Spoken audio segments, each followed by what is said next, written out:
Baiklah, Assalamualaikum warahmatullahi wabarakatuh. Kembali lagi dengan saya, Syafila Dwi Pratiwi, NIM 2104238. Kita masuk ke pembahasan materi mata kuliah administrasi pertanahan yang terakhir atau materi pertemuan 7 dengan judul administrasi pengadaan tanah.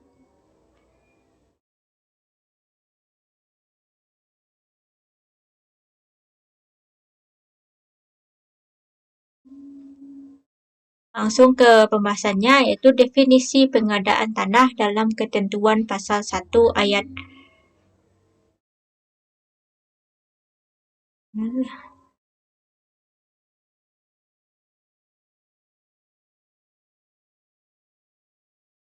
Baiklah, Assalamualaikum warahmatullahi wabarakatuh.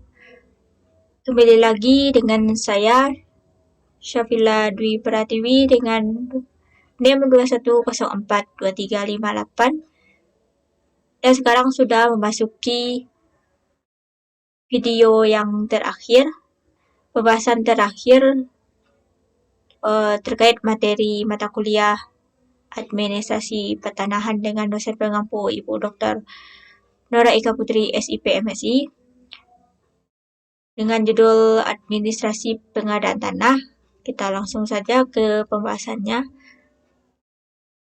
Definisi pengadaan tanah dalam ketentuan pasal 1 angka 2 Undang-Undang Nomor 2 Tahun 2012 adalah kegiatan menyediakan tanah dengan cara memberi ganti kerugian yang layak dan adil kepada pihak yang berhak.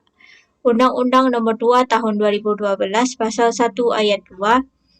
Keadilan yang dimaksud sebagaimana yang dijelaskan dalam penjelasan umum Pasal 2 huruf B Undang-Undang Nomor 2 Tahun 2012 tentang pengadaan tanah bagi pembangunan untuk kepentingan umum adalah memberikan sebuah jaminan berupa penggantian yang sesuai kepada pihak yang terkena dampak dalam proses pengadaan tanah, sehingga dengan adanya sebuah jaminan dari negara masyarakat memiliki sebuah kesempatan untuk melangsungkan kehidupan yang lebih baik ke depannya.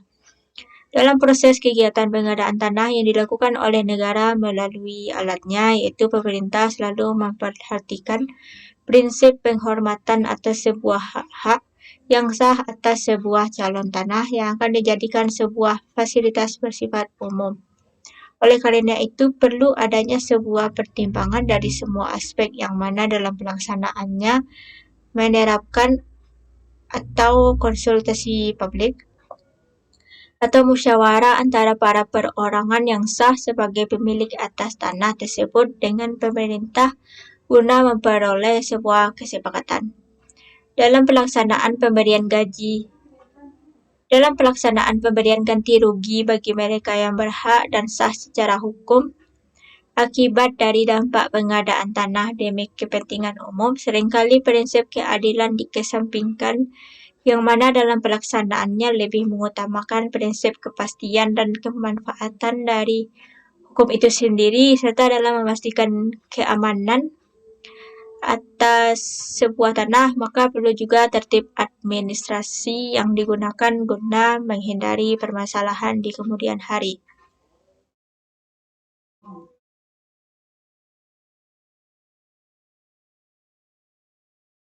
Pemerintah dalam melakukan pengadaan tanah berlandaskan atas filosofi UUPA yang dilandaskan pada pasal 33 ayat 3 Undang-Undang 1945, yang mana tujuan utama yaitu mencapai sebuah keadilan sosial bagi seluruh masyarakat dalam kaitannya dengan tata cara perolehan dan pemanfaatan sumber daya alam, khususnya tanah demi sebuah kepentingan umum, yang mana dalam pelaksanaannya memiliki pandangan yang berbeda atas apa itu fungsi sosial dan ekonomi hak atas tanah demi sebuah kepentingan umum.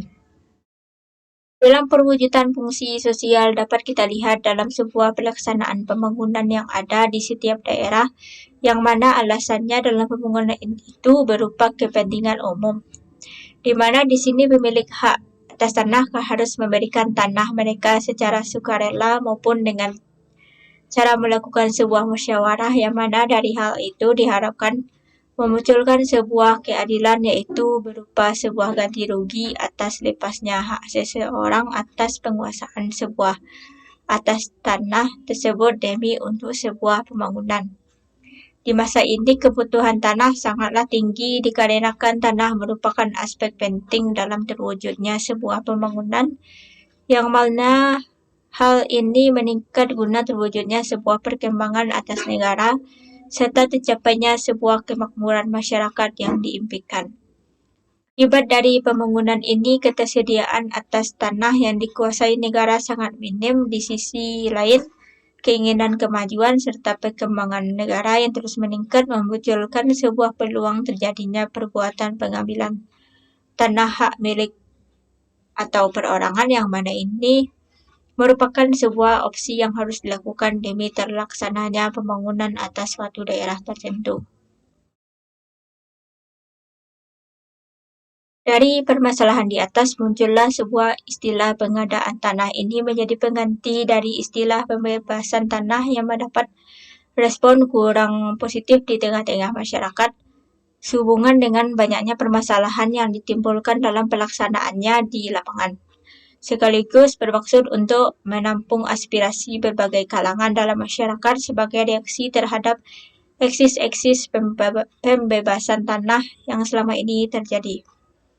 Aktivitas pengadaan tanah untuk kepentingan pembangunan secara teoretik didasarkan pada asas atau prinsip tertentu dan terbagi menjadi dua subsistem. Yang pertama itu pengadaan tanah untuk kepentingan umum, dan yang kedua pengadaan tanah selain untuk kepentingan umum. Sedangkan pengadaan tanah untuk kepentingan dibedakan menjadi dua, yaitu pengadaan tanah untuk kepentingan umum dalam skala luas, dan yang kedua pengadaan tanah untuk kepentingan umum dalam skala kecil.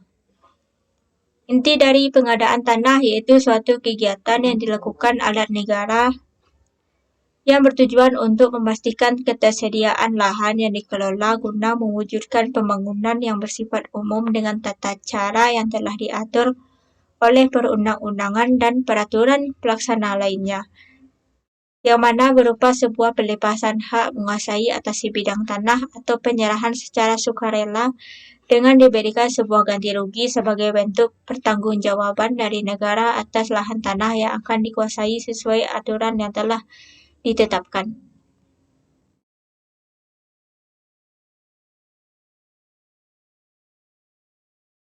Dari pengertian dapat kita pahami bahwa kepentingan umum yaitu kepentingan yang bersifat luas, cakupannya berupa masyarakat, bangsa, maupun negara, yang mana dalam pelaksanaannya dilakukan oleh pemerintah demi terwujudnya tujuan besar, yaitu untuk meningkatkan kemakmuran masyarakat itu sendiri. Dengan adanya pasal 1 angka 6 Undang-Undang Nomor 2 Tahun 2012 junto pasal 1 angka 6 Peraturan Presiden Nomor 148 Tahun 2015 diharapkan bisa dijadikan sebagai sebuah dasar dalam melaksanakan pengadaan sebuah tanah yang dilakukan pemerintah guna memberikan kepastian hukum atas perlindungan terhadap masyarakat agar tidak terkena sebuah tindakan sewenang-wenang dari para pelaksana pengadaan tanah tersebut di masa yang akan datang. Adapun penggunaan tanah untuk kepentingan bersama secara umum merupakan sebuah penerapan dari salah satu azas yang ada dalam UU PA, yaitu semua hak atas tanah mempunyai fungsi sosial sebagaimana yang ditetapkan dalam pasal 6 UU PA, yang mana isi dari pasal tersebut jelas bahwa hak atas tanah selain milik perorangan tetapi juga mengandung sifat kebersamaan atau kepentingan bersifat umum. Namun demikian, hal ini bukan berarti bahwa kepentingan pribadi diabaikan begitu saja. Apabila kepentingan pribadi dari seorang atas tanah diambil pemerintah, maka sudah sepatutnya mereka memiliki hak atas tanah tersebut harus diberikan ganti rugi yang sesuai sebagaimana mestinya.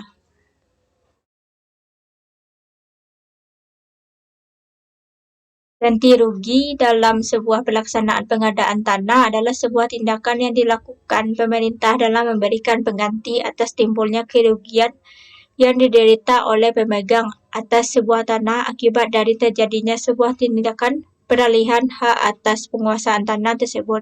Adapun masalah ganti rugi menjadi aspek yang paling sensitif yang mana dalam pelaksanaannya selalu menimbulkan permasalahan yang lain, juga memakan waktu yang panjang dan berlarut dalam penyelesaiannya.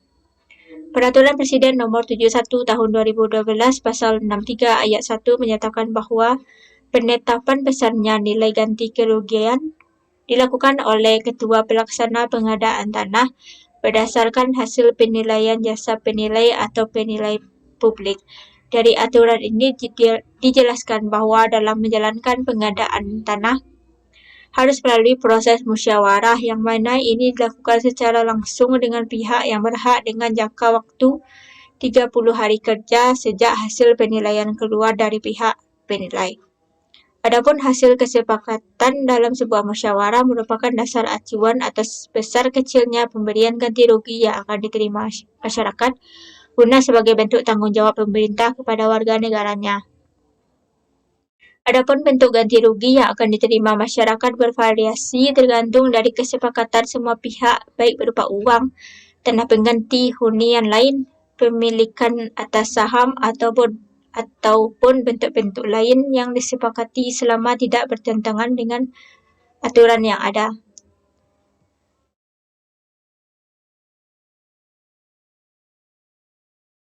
Adapun dalam teori acuan dalam menentukan harga tanah, selain merujuk atas penilai publik secara lapang, ternyata ada rujukan lain yang bisa digunakan sebagai acuan penentuan nilai sebuah tanah, yakni nilai jual objek pajak atau NJOP dalam Perpres Nomor 40 Tahun 2014. Pasal 73, jika terjadi sebuah ketidaksepakatan mengenai ganti kerugian, maka pihak yang berhak dapat mengajukan kepada pengadilan negeri setempat dalam kurun waktu kurang lebih iaitu selama 14 hari kerja setelah penandatanganan sebuah berita acara dari sebuah hasil musyawarah.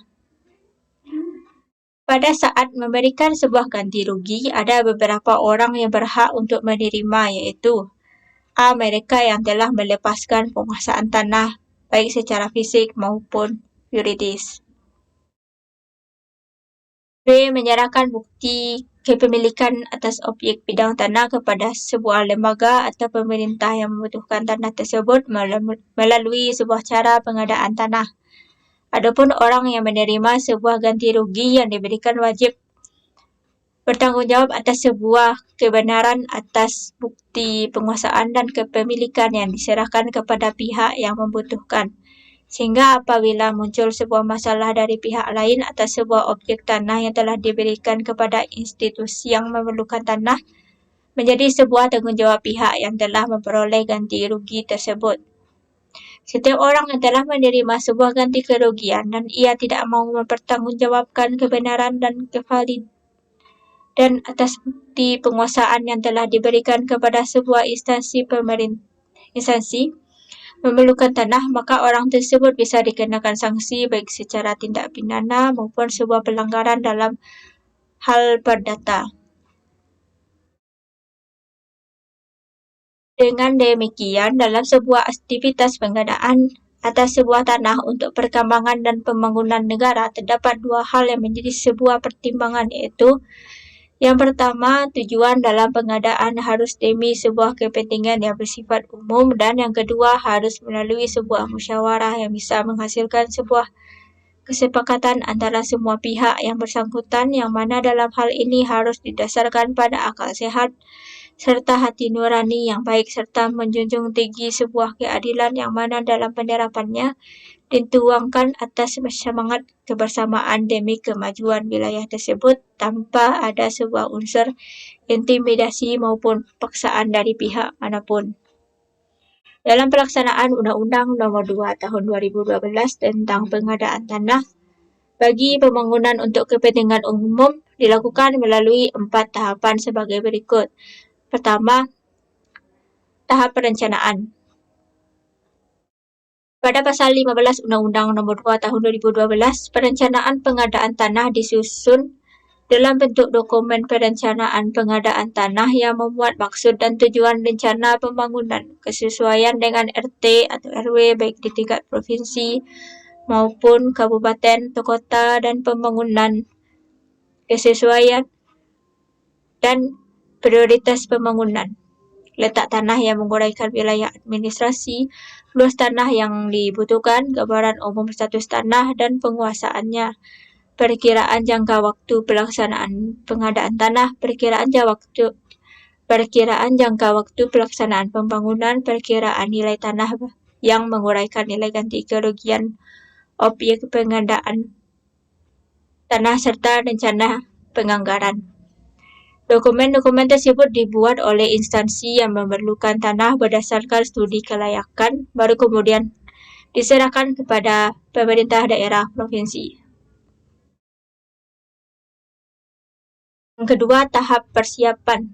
Setelah tahap perencanaan telah sesuai dengan ketentuan yang berlaku, selanjutnya gubernur mendelegasikan pelaksanaan persiapan pengadaan tanah kepada bupati atau wali kota. Adapun langkah-langkah yang harus dilaksanakan diantaranya adalah pembentukan tim persiapan, pemberitahuan dan pendataan awal, konsultasi publik, pengkajian keberatan dan penerbitan SK penetapan lokasi. Dan yang ketiga, tahap pelaksanaan. Apabila penetapan lokasi pembangunan untuk kepentingan umum telah diterbitkan, maka selanjutnya instansi yang memerlukan tanah mengajukan pelaksanaan pengadaan tanah kepada lembaga pertanahan. Pelaksanaan pengadaan tanah yang dimaksud meliputi penyiapan pelaksanaan, inventarisasi dan identifikasi para pihak yang berhak, penilaian ganti kerugian yang mencakup kerugian material dan imaterial, pemberian ganti kerugian atas objek pengadaan tanah, dan pelaksanaan pelepasan hak atas tanahnya kepada negara. Yang keempat, tahap penyerahan hasil pengadaan tanah. Undang-Undang Nomor 2 Tahun 2012 menutup tahapan pengadaan tanah dengan penyerahan hasil pengadaan tanah. Hasil pengadaan tanah diserahkan oleh Ketua Pelaksana Pengadaan Tanah kepada instansi yang memerlukan tanah apabila A. Ganti kerugian sudah dibayarkan secara tunai atau dalam proses pemenuhan dan pemegang hak sudah melaksanakan pelepasan hak, atau B. Ganti kerugian sudah dititipkan di pengadilan meskipun pemegang hak belum mengambilnya dan belum melakukan pelepasan haknya.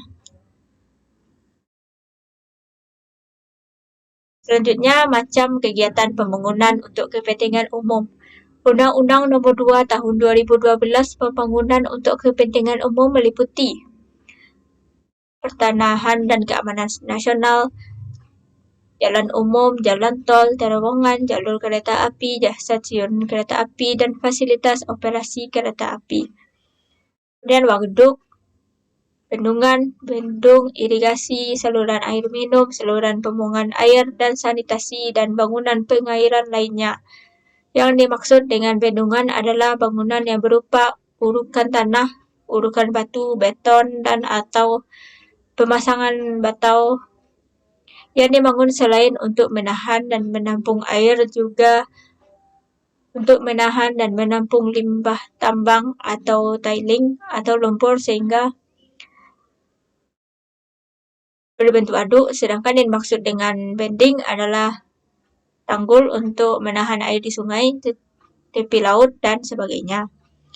Selanjutnya pelabuhan, bandar udara, dan terminal. Selanjutnya infrastruktur minyak, gas, dan panas bumi.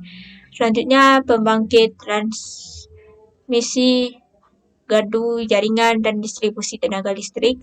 Selanjutnya di jaringan telekomunikasi dan informatika pemerintah. Selanjutnya tempat pembuangan dan pengolahan sampah, atau yang dimaksud dengan sampah adalah sampah sesuai dengan undang-undang yang mengatur sampah. Selanjutnya rumah sakit pemerintah atau Pemda. Selanjutnya fasilitas keselamatan umum, atau yang dimaksud dengan fasilitas keselamatan umum adalah semua fasilitas yang diperlukan untuk mengurangi akibat suatu bencana. Antara lain rumah sakit darurat, rumah penampungan darurat, serta tanggul penanggulangan bahaya banjir, lahar, dan longsor. tempat pemakaman umum pemerintah atau Pemda. Selanjutnya fasilitas sosial, fasilitas umum, dan ruang terbuka hijau publik. Atau yang dimaksud ruang terbuka hijau publik adalah ruang terbuka hijau sesuai dengan undang-undang yang mengatur penataan ruang. Selanjutnya cagar alam dan cagar budaya. Selanjutnya kantor pemerintah atau Pemda desa. Yang dimaksud kantor pemerintah atau pemerintah daerah atau desa adalah sarana dan prasarana untuk menyelenggarakan fungsi pemerintahan, termasuk lembaga pemasyarakatan, rumah tahanan negara, dan unit pelaksana teknis lembaga pemasyarakatan lain. Selanjutnya pendataan pemukiman kumuh perkotaan dan atau konsolidasi tanah serta perumahan untuk masyarakat berpenghasilan rendah dengan status sewa. Selanjutnya prasarana pendidikan atau sekolah pemerintah atau Pemda. Selanjutnya prasarana olahraga pemerintah atau Pemda, dan selanjutnya pasar umum dan lapangan parkir umum.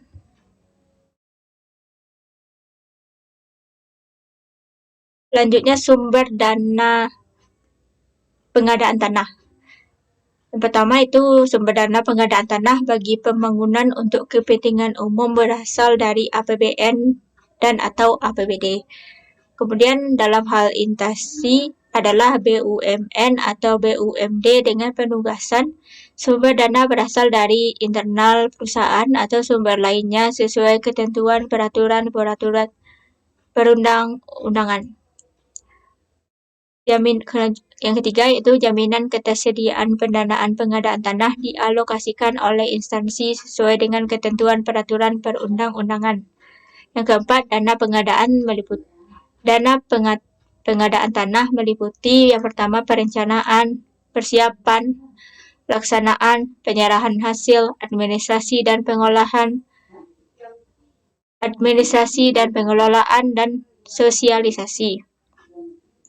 Selanjutnya pengadaan tanah dilakukan oleh instansi dan dituangkan dalam dokumen penganggaran sesuai dengan ketentuan peraturan perundangan. Selanjutnya, mekanisme pelaksanaan pendanaan diatur dengan peraturan presiden. Baiklah, sekian presentasi dari saya. Terima kasih. Assalamualaikum warahmatullahi wabarakatuh.